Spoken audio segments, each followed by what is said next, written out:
In the past, I made a video about how a fantastic pitcher in Joe McGreen had a terrible win-loss record despite leading all of Major League Baseball in ERA. That was in part due to low run support from the batters as well as an inefficient bullpen.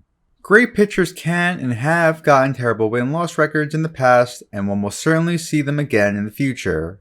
But this works the other way as well. What about bad pitchers who get plenty of wins despite poor pitching? Theoretically, if a starting pitcher gets tons of run support and has an elite bullpen to back him up, he can win many ball games while also having a high ERA. So, what was the worst season a pitcher ever had in which he posted a winning record? Well, that depends. It depends on what statistics you use to judge a season. I will be using a combination of statistics to determine this, including ERA, adjusted ERA, WAR, WHIP, and others. And I think most people will agree with my decision.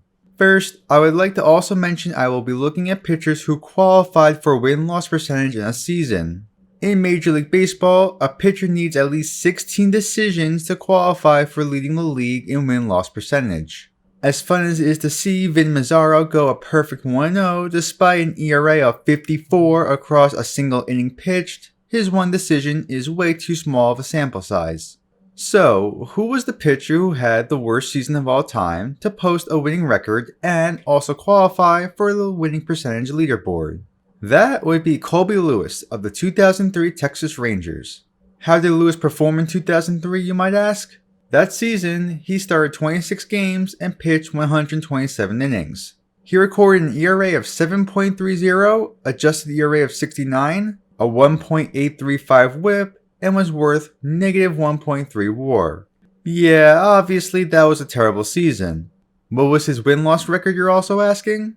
I'll get to that in a moment, but you all must first realize just how terrible this season was historically. To show just how poor of a season Lewis had, let's compare him to other pitchers all time. Excluding modern-day openers, Lewis's 2003 season is just one of 3 instances of a pitcher starting at least 26 games and throwing no more than 127 innings in a season. A clear indicator he was pulled early from games quite often, never a good sign for quality pitching. Sticking with pitchers to start at least 26 games in a season, Lewis's 1.835 WHIP is in the bottom 12 all time, his adjusted ERA is in the bottom 60, and his ERA is the worst all time. No pitcher who started as many or more games has ever recorded a higher ERA. What about pitchers to match his innings total? Among all pitchers in the history of Major League Baseball to throw at least 127 innings in a single season, Lewis's 7.30 ERA is the 10th worst all time, his WHIP is in the bottom 30, and his adjusted ERA is in the bottom 200. Just based off those stats, Colby Lewis's 2003 season is legitimately one of the worst seasons by a starting pitcher in the history of Major League Baseball. In 2003 in particular, there were 118 pitchers to throw at least 127 innings, and Lewis's ERA is a full run higher than the second worst mark, while his WHIP is nearly 100 points higher than second, and his adjusted ERA was also in last. Undoubtedly the worst pitcher in the league in 2003. Despite everything I've just said, Colby Lewis that year went 10-9. 10-9. To put that in perspective, Jacob deGrom, whose 2018 ERA was more than 5.5 runs lower than Lewis's and started 8 additional games, had the exact same record.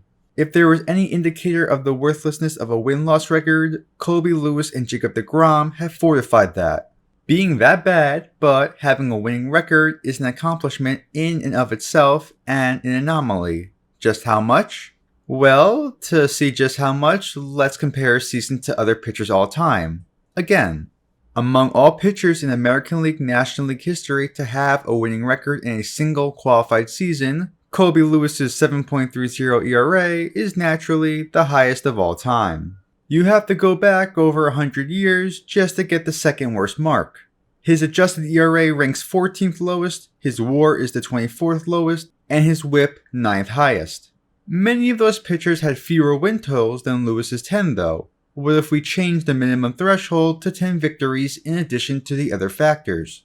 Among all pitchers in the history of Major League Baseball with a winning record in a qualified season and at least 10 wins, Lewis of course still has the highest ERA. However, his mark is a half run higher than the second worst mark, and in the modern era, only once has a pitcher gotten within a full run. He also has the 9th lowest adjusted ERA, 19th lowest WAR, and 3rd highest WHIP mark. Also to note, that was all regarding pitchers with winning records. What about pitchers that match Lewis's 10 wins period?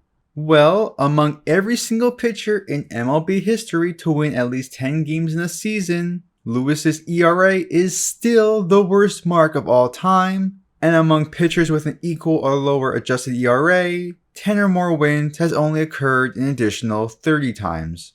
Colby Lewis not only had one of the worst pitching seasons of all time, he won 10 games, had a winning record, and did it all in a somewhat limited amount of playing time. Reminder, he only pitched 127 innings across 26 games started in 2003. How does this happen though? How does a pitcher as poor as Lewis in 2003 have a winning record? To put it bluntly, two main reasons. One was the Rangers hitting.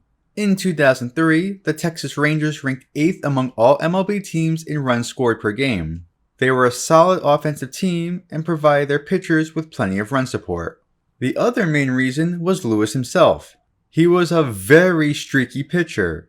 There were times where he looked solid, but when he was bad, he was horrendous. In the 10 games he recorded a win, Lewis had an ERA of 3.82 and a WHIP of 1.337. Not outstanding, but not terrible. In his 9 losses, an ERA of 13.78 with a WHIP of 2.449. Looking at his monthly splits, Lewis actually started the season off decently, recording a 3-1 record and a 4.45 ERA in April. In May and June, ERAs over 12 and an ERA near 9 in August. Yet, he finished strong with a September ERA near his April mark and a perfect 4-0 record. There were times where Lewis was good, but there were also many times where he was bad. Really bad. That also begs another question. What about his non-decisions? Lewis had 7 no decisions in 2003 and recorded an ERA of 7.36 with a 2.152 WHIP in those 7 starts. That's intriguing. Lewis was still absolutely terrible in those starts, yet didn't lose. As mentioned earlier, he had plenty of run support. In those 7 games, the Rangers scored a total of 55 runs, which equates to just under 8 runs scored per game, and would end up going 5-2 in those 7 games. It's a season like no other, and one we may never see again. With the way bullpens and starters are managed in today's game, it would seem unlikely a pitcher that bad can win so much in a season, but only time will tell what will happen. For now, in terms of win-loss record, it's the luckiest season a starting pitcher ever had in the history of Major League Baseball.